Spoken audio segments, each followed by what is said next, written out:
8,000-ով նախորդ տարվա մայիսի նկատմամբ, աշխատավարձային ֆոնդը աճել է 10 միլիարդ դրամով, հարկային եկամուտները, եկամտային հարկը աճել է 15 միլիարդ դրամով, իսկ միջին աշխատավարձը աճել է 11,000 դրամով։ Սրանք շատ կարևոր ցուցանիշներ են։ Իհարկե նաև մեր տնտեսության ներսում էլի կառուցվածքային որոշակի խնդիրներ տեսնում ենք, այսօր ես տեսա, որ էլեկտրաէներգիայի արտադրությունն է մայիսին որոշակի նվազել, դրա բացատրությունը նախարարի մեկնաբանությամբ, այդ թվում ներքին պահանջարկի որոշակի նվազում է, համեցեք պարոն Ղուդացյան։ Մեծարգո պարոն վարչապետ, հարգելի գործընկերներ, նվազումը պայմանավորված է ինքնավար կայանների արտադրածով, երբ որ տնտեսությունները հիմնականում փոքր տնտեսությունները մինչև 15 կիլովատ իրենք արտադրում են, այդ պայն իրենք սպառում են եւ դա չի արտացոլվում մեր արտադրանքի ընդհանուր ծավալի մեջ, դրանով է պայմանավորված, որտեղ վերջին տարիներին արևային կայանների թիվը էականորեն ավելացել է եւ մենք այս պայն ունենք տեղադրված արդեն շուրջ 770 մեգավատ հզորությամբ կաններ, ինչը մեր ատոմային էներգակայանի կրկնակի հզորությունն է, եթե ավելի պատկերավոր ներկայացնեմ։ Այս էլ է շատ կարևոր հանգամանք, հարգելի գործընկերներ, ուզում եմ հիշենք, որ մենք 2018, 2019, 20 թվականներին շատ ակտիվ քննարկում էինք ունենում մեր էներգետիկա աղբյուրների դիվերսիֆիկացման մասին եւ ըստ էության այս ընթացքում վերականգնող արևային էներգիայի ատոմակայանի համարյա երկու հզորության մենք արևային հզորություններ ենք գեներացրել։ Իհարկե ես համարում եմ լուրջ ձեռքբերում, իհարկե էներգետիկ ոլորտի կառավարման առումով որոշակի նոր իրավիճակ է առաջացել, որտեղ ադապտացվելու կառավարման խնդիրներ կան, բայց ինքնին այդ ցուցանիշը ես չափազանց կարևոր եմ համարում։ Պատկերացնեք, չնկատելով 2 ատոմակայան ենք ստացել եւ հիմա հարցը այդ 2 ատոմակայանը ինչպես կառավարենք, դա երկրորդ խնդիրն է։ Իհարկե ուզում եմ ասել նաեւ, որ մենք էներգետիկայի ոլորտում գիտեք, որ ունենք խնդիրներ, այդ թվում էլեկտրաէներգիայի մատակարարման որակի հետ կապված։ Հիմա տեսեք, օրինակ երեք ես մասնակցում էի հոմպլեքս հիպերմոլի բացման արարողությանը եւ բացման արարողության ժամանակ հիպերմոլը հոսանքազրկվեց։ Պատկերացնում եք, մարդիկ 70 միլիոն դոլարի ներդրում են արել, 70 միլիոն, համեն դեպս ես ինձ տենց ասցին եւ չեն կարողանում բացման արարողություն անել նորմալ։ Բայց մենք հասկանում ենք սա, անդադ խոսում ենք ներդրումային միջավայրի բարելավում եւ այլն եւ այլն։ Այստեղ երկու տարբերակ կա։ Իհարկե ես ասել եմ, մի տարբերակն է նա, որ հատուկ սաբոտաժ է արվել, մյուս տարբերակն է նա, որ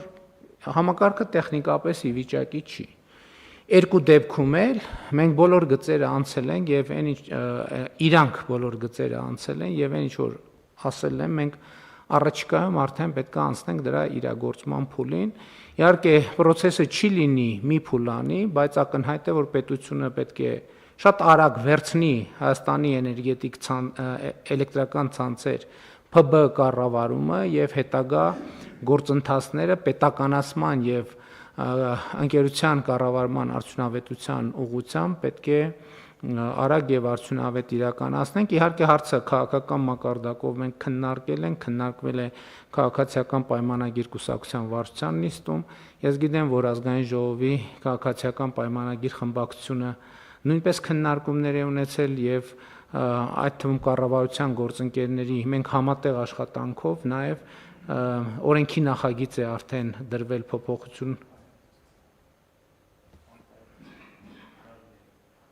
բանի օրակարգում այսօրվա ընդգրկված է եւ արտահերթ նիստով համապատասխան օրենսդրական փոփոխությունները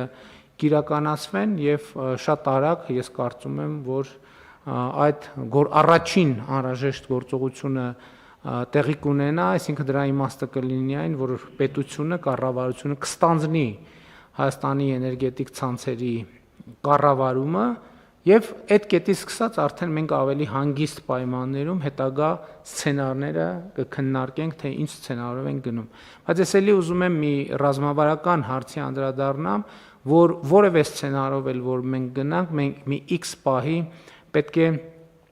ապահովենք Հայաստանի էլեկտրական ցանցեր Փակ բաժնետիրական ընկերության բաժնետորմսերի ազատ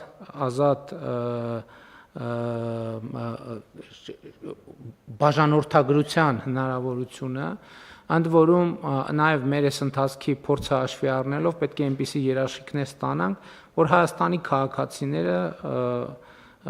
ոչ թե կամ առնվազն ոչ միայն ընկերությունները, ոչ միայն կորպորացիաները, այլև քաղաքացիները իրենց խնայողությունները հնարավորություն ունենան ներդնել, այսինքն բաժնետոմսեր ձեռք բերել։ Ես ուզում եմ մեզ հիշեցնել նաև, որ մենք նման ռազմավարական նպատակ ունենք նաև Զանգեզուրի պղնձամոլիբդենային կոմբինատի պարագայում, որպեսզի մեր քաղաքացիները իրենց խնայողություններով հնարավորություն ունենան որոշակի բաժնետոմսեր ձեռք բերել եւ ժառանգել իրենց երեխաներին, իրենց սերունդներին կամ չգիտեմ, օգտագործել հետագայում այնպես, ինչպես իրենք են ուզում։ Ես ուզում եմ սա արձանագրեմ, որ սա մեր գործընթացների եւ մեր հարուցած գործընթացների վերջնակետերից, կարևոր վերջնակետերից եւ արդյունքներից մեկը պետք է լինի։ Իսկ ընդհանուր առմամբ կարծում եմ, որ ես ինչու տնտեսության այս ցուցանիշները կարևոր համարեցի, որ մենք քննարկենք, որպեսզի նաև մենք արձանագրենք, որ մեր աշխատանքի արդյունավետությունից է նաև կախված այս մեր տնտեսական դինամիկան եւ ի հեճուկս բոլոր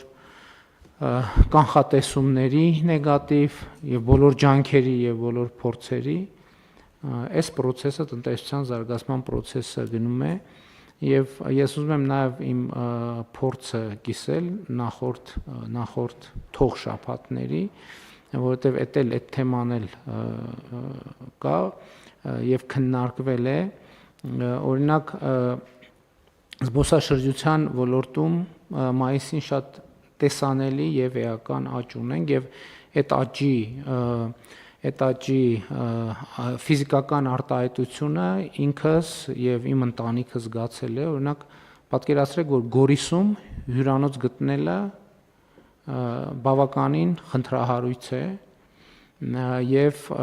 եւ այն պայմաններում, երբ Գորիսը ոնց որ թե իր հյուրանոցային տնտեսությամբ Հայաստանում բավական առաջատար դիրքեր ունի, ոնց որ թե Երևանից, Գյումրիից հետո ոնց որ կարծես լավ, եթե ոչ երրորդը, գոնե 4-5-րդ հյուրանոցային տնտեսությունը ունի, ինչը շատ լավ է, բայց ես ուզում եմ մեր ուշադրությունը հրավիրել նաև, որ սա նաև արդյունք է նրա, որ մենք Գորիսում զբոսաշրջային ենթակառուցվածքների ծրագրով շատ մեծ ներդրում արեցինք եւ ես վերջին իմ այցը Գորիս ցույց տվեց, որ քաղաքի կենտրոնը առնվազն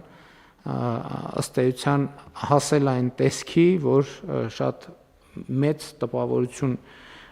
կարող է թողել զբոսաշրջիկների վրա եւ իհարկե մասնավոր հատվածի մեր գործընկերներն էլ արձագանքել են, Գորիսում արդեն բավական լավ հյուրանոցներ կան։ Ես ձեզ ասեմ, որ այսպիսի մի առանձնահատկության մասին էլ ասեմ, ես 2018 թվականից եւ դրանից առաջ չեմ հիշում, բազմիցս եղել եմ Մեղրիում եւ առավել ես վարչապետի կարգավիճակում ոչ մի անգամ չէի գիշերել Մեղրիում մի պարզ պատճառով, որ այնտեղ հյուրանոց չկար, որը պատվիրակությանը հնարավոր լիներ պատվիրակության կազմով մնալ եւ այս տարի առաջին անգամը, երբ որ ես Մեղրիում գիշերել եմ, որովհետև արդեն այնտեղ նորաբաց հյուրանոց կա եւ սրանք կարծում եմ ազդակներ են, որ մենք պետք է ճիշտ ներկայացնենք եւ